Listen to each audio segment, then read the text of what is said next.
morning, everyone. This is my 1974 Trillium trailer, made in Canada, back in Ontario. They stopped making them in several years into production. I'm not sure why the company went bankrupt, but they're really coveted right now. They're really a loved trailer because they're really lightweight. They're only 1,000 pounds. They're easy peasy to pull. There's not a whole lot to them. They're just kind of a fiberglass shell. But I'm not gonna talk too much about the trailer today because I will be doing another video about Trillium trailers coming up. But what I decided to do in my trailer was I wanted to add an inverter. And from that I needed a place to put the inverter, so I decided to build a shelf for that. So let's go in and take a look.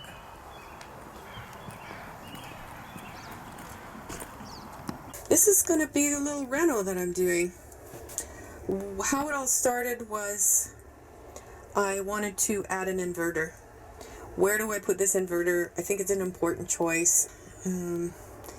So anyways, it is wired in and everything, but it's flopped down right now because I had to unscrew the second shelf. What I'm going to be doing is I'm going to be laminating these shelves. I did cut them out of wood. Got a great deal at Home Depot on some wood. It was all getting blown out. Regular $75 for a 4x8 sheet, and I got it for $18. That made me happy. And the laminate I got for free. So here I've got the product that I'm going to be using to put the laminate onto the wood. It's called Laminate contact cement. It's 100% solvent free. It's low odor. I can't even smell it. Cans open, can't smell nothing. It's water-based, non-toxic, non-flammable. So it's green. I just put it in a tray. I'm going to be rolling that on in a few minutes onto the laminate and onto the wood. And then I let it sit for an hour or so, at least until it's not tacky anymore. And then I sandwich them together. I wanted to put some shelves. And so I cut out these pieces of wood, and there is a top shelf right here, this one, and then a bottom shelf, this one, or the second shelf, and in between that is going to be my inverter. And also what I've got is this thing here that sits on top of the sink in my trailer. You can see the back side of it. It sits in the sink. I've had this in there for a good long time, and it's okay. I don't mind it at all. It's a little cutting board. It's awesome. But seeing as I'm going to be laminating anyways, I might as well have it all the same.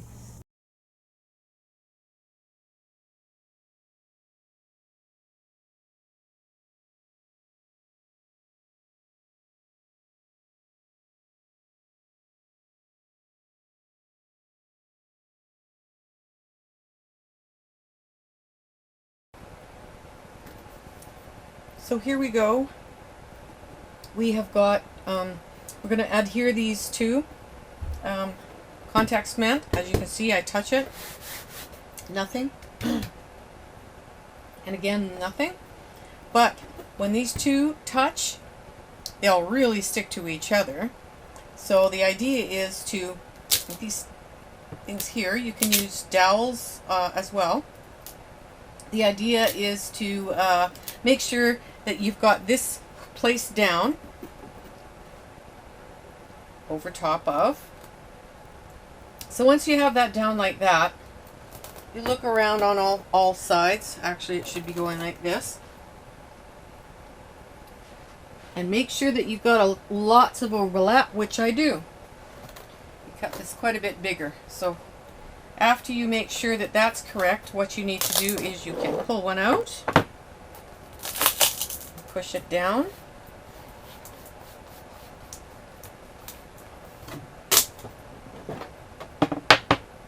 the other one,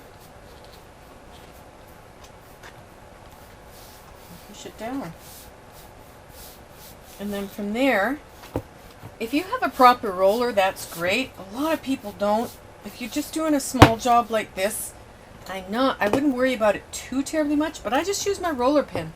I mean, it's a roller. It pushes pushes out any air or anything that might be under there.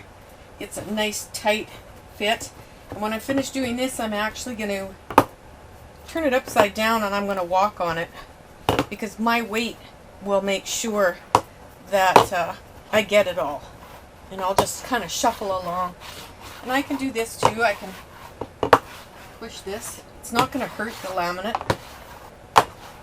You do have to be careful because there's quite a lip here. You don't push down on this part, right? You could snap it if you did. So just be cautious of that.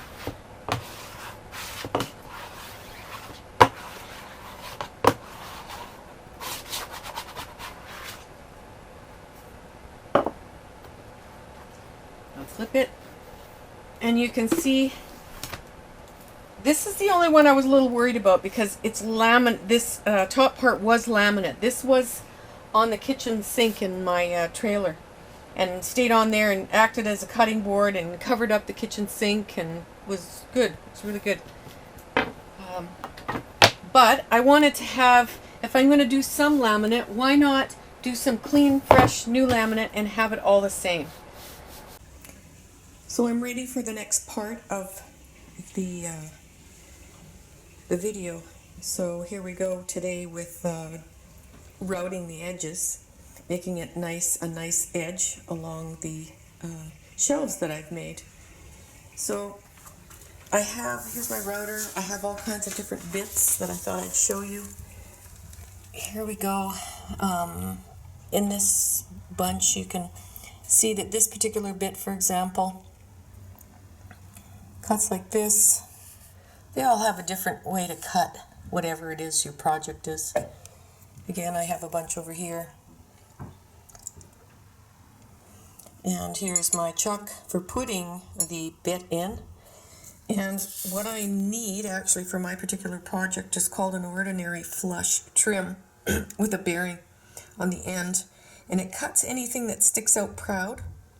And of course we want a perfect flush cut. So the bearing, when you're cutting it, needs to be along the edge, and then this particular part of it will be cutting off the laminate. So when you put your piece, this here,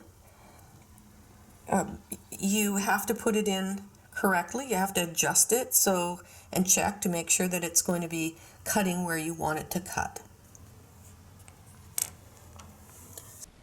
When you come down here and you see how that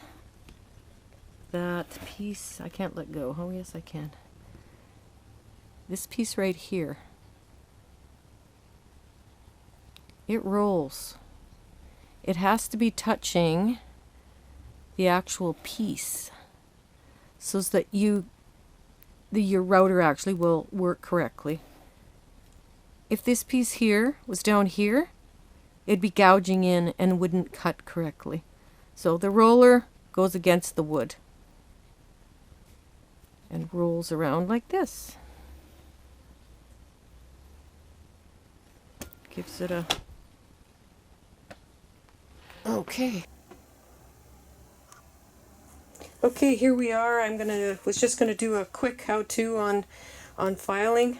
I've cut all the way around the piece with my router, and I have filed it, but I'm just going to show you what I do and how I do it.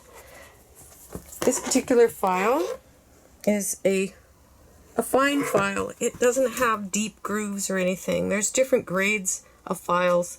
It's just a smaller handheld one. There's some really big ones out there. You don't want that. You want something that's fine because you're doing finer work. So basically what I do is I keep the file moving. I put it at an angle. Not sure if you can see that angle that I've got it at, but I've kind of got my hand held sideways at an angle. And I push and move it at the same time. Push and move it. You don't want to be doing this in little spots like that, or you're just going to get grooves cut into the edges. You want big long sweeps, and it'll cut that. And it'll slightly on a bevel, which is what you want because you want no sharp edges. And when you think you're finished, it's a good idea to take your fingers and go along the edge, and by touch you will feel where any imperfections are, or if you need to carry on and do a little bit further filing. And then when I finish that, I just take I've got a sanding block. I like sanding blocks a lot, and I just go along and give it a good sand all the way along there. I'm kind of doing this holding with my left, and I'm very right-handed. I'm not one of those people that's very ambidextrous. So, and there you go. You've got that nice smooth finish.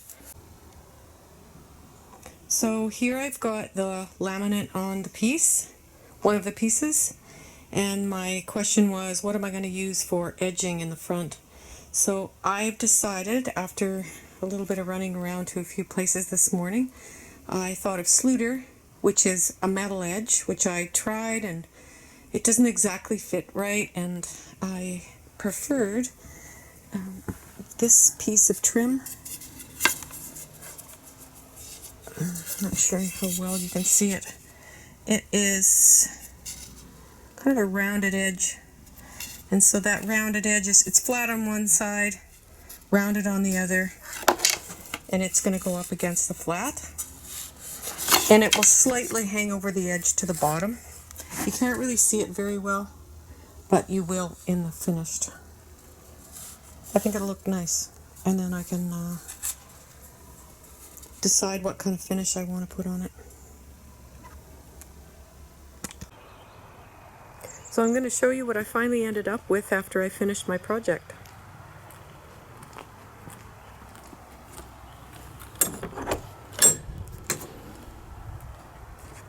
There we have it. I used one shelf, and then I have, rather than two, and then I have my little countertop that covers over the sink, matching. Really happy with it. I super needed the extra shelf space, and I didn't go cutting into anything either. There's an existing board that was on the edge down under here, and it had a hinge, so I used that hinge. And I have space for my two bins that I've found, two bins that fit perfectly under there, that can be removed if somebody wants to sleep in this area.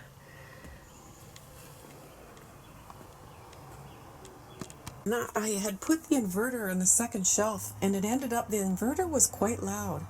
So loud that if I ever plugged a TV in or anything like that, that it would be highly annoying. And so I thought, okay, how can I solve this problem? So I ended up putting the inverter down below in here. And you can see it down there. And it's up against I put a piece of wood on the sideways ways. It's really sturdy. I screwed the inverter on its side, and I can, which you can do, that's fine, doesn't matter. It can be upside down, right side up, or on its side, as long as it's solidly put on. Then I took, so an extension cord, you can see an extension cord coming out. It goes along the back underneath, inside, goes along the back under there, and then up and into a power bar. Found two bins that fit perfectly in there, and I have extra storage space. I can't really give that storage space up because it's small in here anyways, and the extra storage, I need it. And if someone stays with me, grandkids or whatever, and they need this extra spot, I can pull those bins out, and there's still a full spot for even an adult. These are plenty big, sideways wise, for an adult to sleep. Lots of room, even for a tall person. So there's a finished bit. Inverter's underneath. You can't see it. You can barely hear it. So I'm happy with the extra shelf. I'm happy that I now have an inverter inside that I can use for whatever I need to. It's 1,000 watt, so I can't use it for heavy duty things, but I certainly can use it for recharging my laptop, recharging all my batteries, and that's mostly what I wanted it for. All right. Thanks for watching.